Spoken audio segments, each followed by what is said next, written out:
we're going to talk a little. Can you see that at home? Yeah, we can. Yeah. Okay. All right, so we're going to talk a little bit about elements, atoms, and ions. I realize that you've probably gotten a little familiar with this, but I'm noticing there's quite a few students that could use a little bit of a background on that again. Obviously, elements are, when you break down, we used to have this word called atoms. It was kind of a Greek idea that you'd break something down to its smallest component, and that would be what we call an atom, but it would still be consisting of the same thing that was broken down. Like if you were to break down a piece of gold to the smallest speck of gold possible in a million different divisions, you'd still, at that point, you would have what they call an atom. You can no longer break it down, but it would still be gold. Those are what we call elements, and 88 of them are found in nature. So there's 88 different types of atoms that are commonly found in nature. And then there are over 112 known ones, but many of them are man-made, which I think is kind of interesting in its own way. They are very abundant.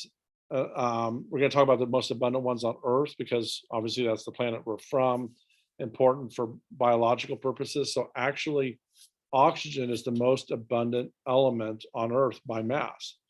There's probably more obviously more hydrogen atoms, but the mass of an oxygen atom is so much greater than a hydrogen atom that the mass of this element is far more abundant on Earth and in the human body. The abundance and form of these elements varies in different parts of the environment, obviously. Each element or atom has a unique symbol. The symbol of an element may be one letter or two letters. However, the first letter, while it's capitalized, the second letter is actually lowercase. So example, this would be iron. Remember, iron is Fe. So F would be the capitalized and E would be the lowercase. So here is the most abundant elements on Earth. There's oxygen at over 49%. Silicon, which is actually 25%. So some people would predict on other planets that silicon might be the basis of some living forms on different planets. Aluminum is obviously in high amounts, and we use it for aluminum cans and things like that. Metal like iron is in high amounts. Calcium, sodium, potassium, magnesium are all in relatively high amounts in comparison to most of those 88 elements. In fact, the rest of the list would include hydrogen, titanium, chlorine, phosphorus, manganese, carbon, which I thought would be in a lot more abundant because we are carbon life forms. There's also carbon dioxide in the atmosphere. There's sulfur, barium, nitrogen. Again, I thought nitrogen would be in much greater quantities because it's the biggest portion of the atmosphere. And then there's fluorine and other molecules. So if you think about the other 88 elements, 0.49%, so less than a percent, make up the rest of those 88 atoms. So it's really a small group, 18, that are the most abundant on the Earth's crust, or in some cases, our bodies. And again, a lot of that has to do with the weight. So there might be more hydrogen atoms, but the oxygen atom is so much larger that there's greater mass. Here's the abundance of elements in regards to the human body. Again, oxygen has 65%, carbon 18%, hydrogen 10%, nitrogen 3%, calcium 1.4%, phosphorus 1%, magnesium, potassium, sulfur, sodium, chlorine, iron, and zinc. So again, where would we find iron in the human body? Well, that would be found in our hemoglobin, for instance. Again, I thought we'd probably see a much larger percentage because hemoglobin is so important for our bodies. But you can see it's actually mass-wise much smaller amounts.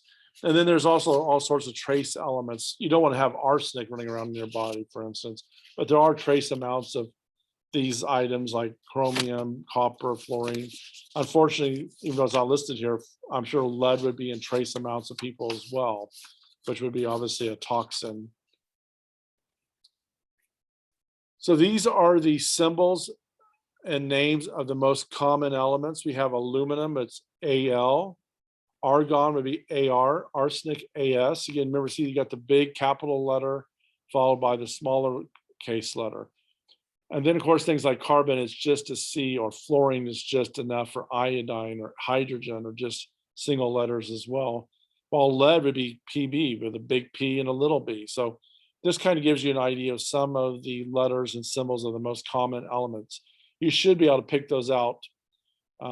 If you work with a little bit of chemistry, you should know that Ag is silver, Au is gold, or Li is lithium, or Mg is magnesium. So these are things that you should try to get familiar with enough that you can see the letters and know what atoms we're talking about.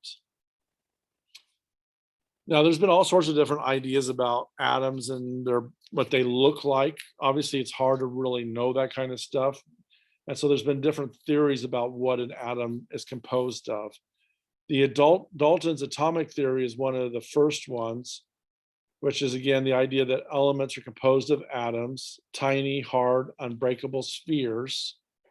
But I wasn't really sure what the composition was. Was there a nucleus or electrons, and how that all kind of came together? That was not really that clear when Dalton put together his atomic theory. He just made this idea that they're spheres of some sort, and that these elements, when you're broken down to the finest, smallest component, have the same chemical and physical properties.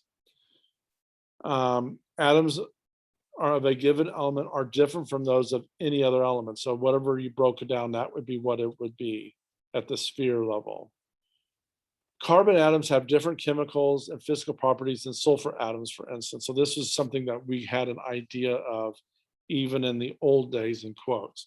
And the Dalton atomic theory is one of those theories that helped to put it together in a way that we could begin to think about it, argue about it. Here's Dalton, a picture of Dalton. Atoms, again, are combined with other atoms and elements to form compounds, which you're familiar with. So if you added hydrogen with oxygen, then you get water as a compound, for instance. So the law of constant composition is that all samples of a compound contain the same portions of mass of these elements. And then, of course, there's the chemical formulas like H2O and things like that. Atoms are indivisible in a chemical process. So if you burn something and you break it down through combustion and you get carbon dioxide or whatever as a gas molecule and whatever's left over in the ashes and so forth, those basic chemical atoms are still there. They're just now maybe released as a gas form versus when it was still part of a tree or a branch that you burned. So the atoms are still present, at least in our the universe that we're familiar with. So all the atoms present at the beginning are present at the end of a chemical reaction. Atoms are not created or destroyed. Again, we're talking about as the universe as you presently know it, not at the Big Bang or anything like that, when things would have been a lot different as far as the rules and how they worked. Atoms for one element do not normally change into atoms of another element. So you cannot turn lead into gold by just a typical chemical reaction. That doesn't mean that there isn't other ways to break a nucleus apart and have atomic reaction and so forth, fission and fusions and things like that. But a typical chemical reaction doesn't lead to lead becoming gold. You can't smelt down metal and make it gold, or alchemy and all that kind of stuff. That was kind of trends back a few hundred years ago, does not exist or longer. We use, obviously, formulas to describe chemicals. We use letters, and we can use subscripts and superscripts to say what the number of those atoms happen to be. So again, each element is represented by a letter, like carbon was a letter C. Or if you talk about H2O, obviously the 2 is subscript, representing 2 hydrogen atoms. So we have H2O. So whenever we try to say how many atoms are in a chemical that's compound, well, subscript the number of elements. So we'll have H subscript 2, and then we'll have our oxygen. If there's only one atom, and so like H2O, there's 2 hydrogen atoms and 1 oxygen atom, we don't use a subscript to represent the number of oxygen atoms present. So we leave the 1 off. But if there's 2 hydrogens, we put H2. Oh, and we'll do that depending on the number of atoms. We'll just keep adding that subscript, the number that's needed. And then polyatomic groups are placed into parentheses. So if it's more complex, you put a parentheses around it if there's more than one. So the question is, are atoms really unbreakable? Well, at one time they thought of it as just this sphere when we're talking about Dalton's theory. J.J. Thomson investigated with a beam from a cathode ray and determined or discovered electrons. So J.J. Thomson, he determined that the ray from this cathode ray was made of tiny negatively charged particles that he called electrons. So now we're starting to see that atoms aren't just these spheres, but there's actually subatomic particles like protons, neutrons, and electrons. And so J.J. Thomson determined and figured out that electrons existed, these tiny negatively charged particles.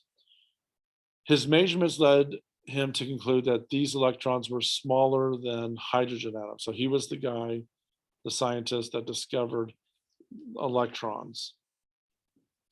So the idea is that there's electrons are smaller than atoms, there must be pieces of atoms that come together. And so the atoms must be breakable. You can break down an atom. And obviously that's what leads to atomic bombs and things like that through the breakdown of the nucleus. And then the release of the energy that would come from that, which is obviously immense. And so this guy is the guy that discovered electrons, these tiny negatively charged particles, very light compared to the mass of the atom. In fact, they're -1 to 1/1836 the mass of a hydrogen atom. So we're talking about something that's so extremely small that you can't even really mentally imagine it. And then they move rapidly around the atom. They can be at any old place, any given time in the atom, and it'd be kind of like what we call an electron cloud. But they didn't realize that at that time. In fact, they're trying to come up with different ideas. Thomson, who had the idea of electrons, came up with the Plum pudding model. So he thought of the atom kind of like this pudding that had electrons sitting in it somewhere. And so atoms are breakable. But it wasn't like plum pudding, but that was the idea that they had at the time, that there would be this, the plum pudding when you have little raisins sticking in it or whatever, however we make plum pudding. The idea was that atoms were, instead of being this sphere of energy, was a sphere of energy where these electrons just kind of sitting in it and not really moving around. But the reality is electrons are moving around rapidly and randomly in a way that we can't determine very easily. So what was holding that negative electron? It was, again, they thought it was some type of positive electric field, but they didn't really realize that there was this nucleus with protons that were positively charged.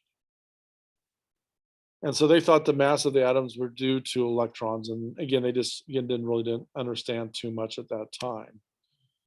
But what they found out later was that atoms are not really made up of this pudding, but are actually made up of mostly of empty space compared to the size of the electrons. So you got this atom, and it's hard to imagine it this way, but you got this nucleus, and then you got these electrons around it, and most of that area is empty space. And this was determined through Rutherford's gold fold experiment, where he folded a thin piece of gold, and then he would shoot these beams through it that were called alpha beams. And they would be like the bullets. So he would be shooting these alpha beams through this gold sheet. They would call that alpha particles or beams. And what they found out is most of these beams would go right through the sheet of foil, not bounce off. So like if you're shooting a bullet at a regular wall, obviously the bullet would break the wall or bounce off or go through it, depending on the type of bullet you're shooting and the power of the gun.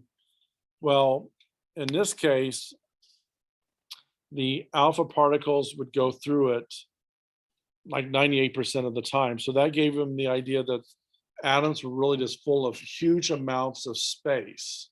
When you have a thin enough bullet, it goes through all of that and doesn't bounce off, except in about less than 1% of the time. And so that's what this picture is showing you here. Here you got a source that's beaming these alpha particles at a gold thin piece of tin. The beams are going through it most of the time, and they have a detector that picks up on that. And then every now and then, some of the beams would bounce off. And this is what provided the conclusion that atoms are mostly made up of empty space. And so they started thinking of it like almost like a solar system, where you have this our solar system has a sun and these planets going around it. They had this idea that the Earth, or excuse me, the nucleus is kind of like the sun, but the planets going around it as electrons. But again, that would be a lot of empty space in our solar system. So these are some of the models that are starting to come around through these different types of studies. So the idea again is this provided evidence through Rutherford's results that most of an atom is full of space. And so we had this nuclear model that came out that atoms contain a tiny dense center called the nucleus.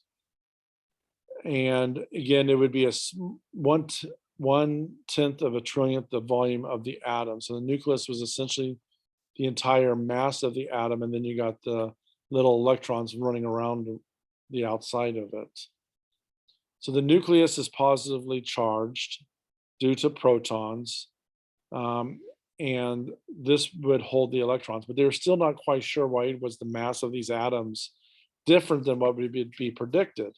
And that led to the idea of neutrons, because it couldn't just be the mass of the atom, the weight of the atom could not be predicted strictly based on the number of protons and electrons there. So they must have been something else present.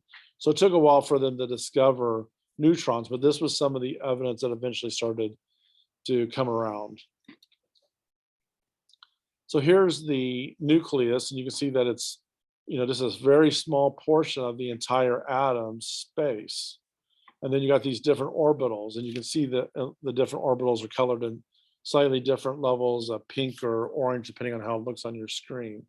Got a darker center electron orbital, an outer orbital, and even a greater outer orbital as you look through the cross section, and then the nucleus is in the middle.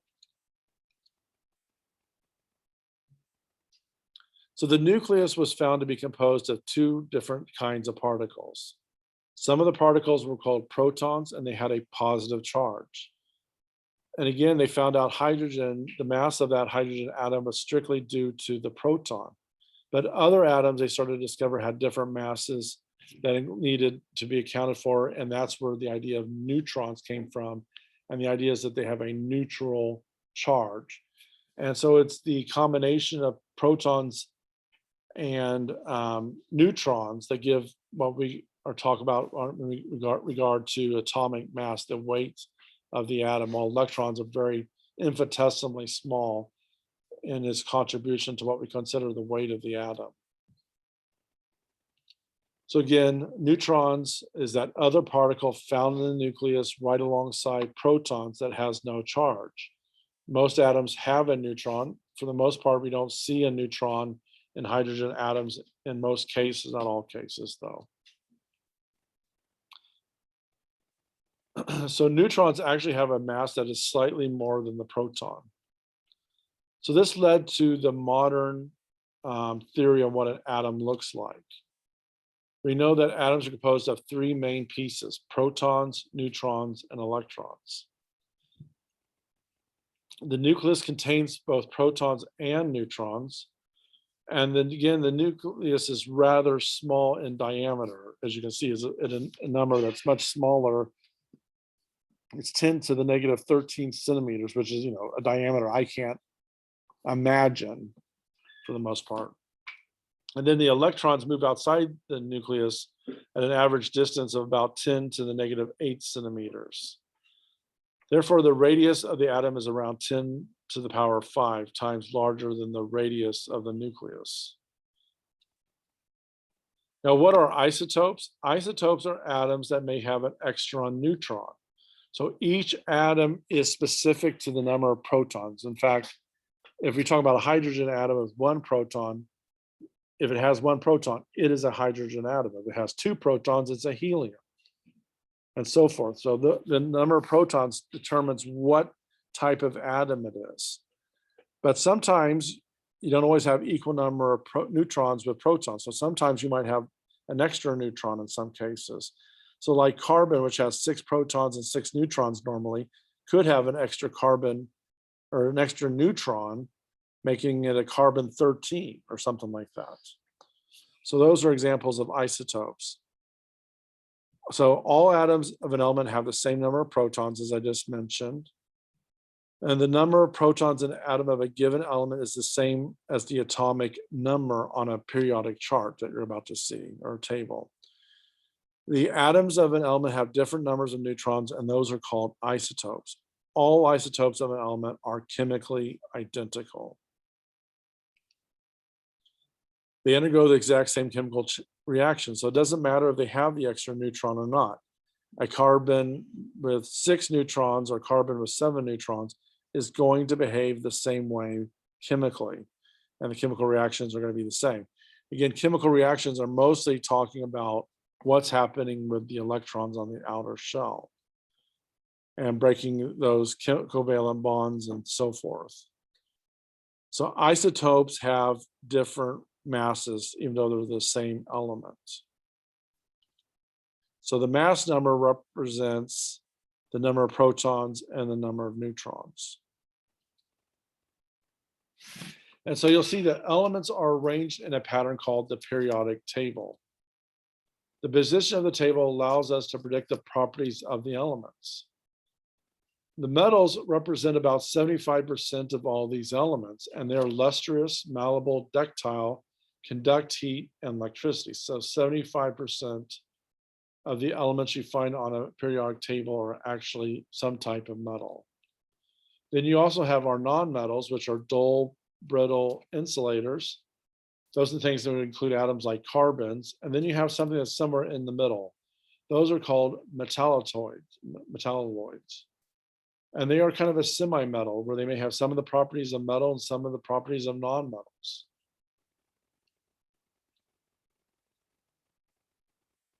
So elements with the similar chemical and physical properties are in the same column. So if you see something come down the same column, they have a lot of the same physical and chemical properties often. Columns are called groups or families, and rows are called periods. Each period shows a pattern of properties repeated in the next period. So if you look down the left column, for instance, all hydrogens at the top, you see these alkali metals right underneath it. You got lithium, sodium, potassium, and so forth. And then you'll see on the far right, the noble gases. So the noble gases will have a complete happy electron outer shell that we'll talk about a little bit later, that makes them inert and not able to undergo typically a chemical reaction. And those things include helium, for instance, neon and argon. So you'll see that a lot of these chemicals have the same nature under each of these chloride or under each of these columns. Fluorine and chloride, for instance, are both very harmful gases that will steal electrons and mess up a biological integrity very quickly and destroy and kill bacteria or all sorts of different things. You'll see carbon and silicon are under the same one. And so carbon, remember, is the atom that really makes it possible for organic living beings like ourselves to be alive. It can hold 4 chemical bonds. And so silicon, which is right underneath it, has a lot of the same chemical nature. And so some scientists predict that organisms on other planets might actually be made up of silicon instead of carbon, because it has a lot of the same chemical nature. You see also other types of things like alkaline earth metals where you have your magnesium and calcium and so forth on the left side. So again, anything under these different columns tend to behave chemically in a similar manner in many ways. So the main groups equal the representative elements. You got your A columns, and you just got to go back to that periodic chart and take a look at it. You got your transitional elements like your metals.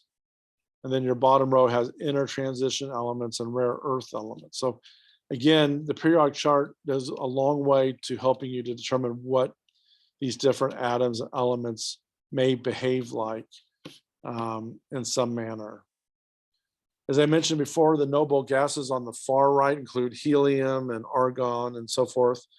These are all colorless gases at room temperature, very non-reactive, so you're not going to undergo a typical chemical reaction. So they're practically inert. They're found in nature as a collection. Obviously, they can be used as a gas to help with making balloons float and all sorts of different things. It's just amazing to think that humans have done enough to figure out this kind of stuff, because there's other humans that never wouldn't even begin to imagine this kind of stuff. And we have other people that have spent their lifetime figuring these things out as groups and come up with really useful, interesting, practical things from understanding chemistry. So chemistry is really fascinating in its ability to help us and us understand the universe and our place in it. Here's some of the noble metals. Again, these are going to be metals that are the least reactive, and these include things like silver and gold. They're all solid at room temperature, and they're found in nature uncombined with other elements. That's why you can find a piece of gold on the ground or in a stream or something like that, it's not joined with anything else, unlike other types of metals. And then, of course, you have our halogens, which are important because they are so deadly and or useful depending on how you use them. You have your fluorine, which is a pale yellow glass. You wouldn't want to breathe this, but obviously if you put it and make it fluoride, you can use it to help prevent cavities. Or chlorine, while in itself is harmful in high amounts, can be used to clean a swimming pool so you don't have bacteria running around and so forth. Iodine is obviously used as antibacterial as well. So that's another group of very reactive nonmetals. The fact that they're so reactive is what makes them chemically important. And then of course they can be made into acids with hydrochloride acid and so forth. Now some chemicals come in forms that, while for instance they might be carbon, they could be the carbon can be coal, it can be a diamond. So they can change their shape based on how their bonding is with each other and how much heat and pressure. So you can, so allotropes are an example of how many non-solid, non-metallic elements can exist in different forms or different physical properties, and these are called allotropes. So carbon is a good example of this, where again, their arrangement, their physical arrangement, how they hold onto each other determines what they look like. So they can, a diamond and graphite look a lot different, but they're both carbon atoms. So anyway, that's called an allotrope. The electrical nature of matter. Most common pure substances are very poor conductors of electricity, with the exception of metals. Metals are good conductors of electricity. Just think about copper wires and things like that. While water, for instance, is a very poor electrical conductor, but you can dissolve little minerals in it called electrolytes that help increase its conductivity. And so that's what we call electrolytes. Any kind of ions that you can put into water and dissolve are a type of mineral, like potassiums and salts. Those are all electrolytes. And so they can make the water more conductive to electrical charges.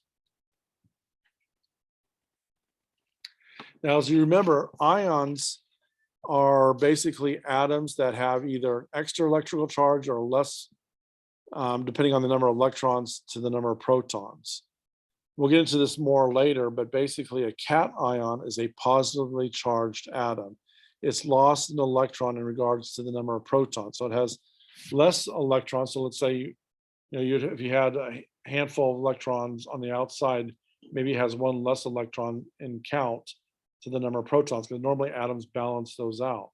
So if it has an extra proton and lost an electron, we call that a cation.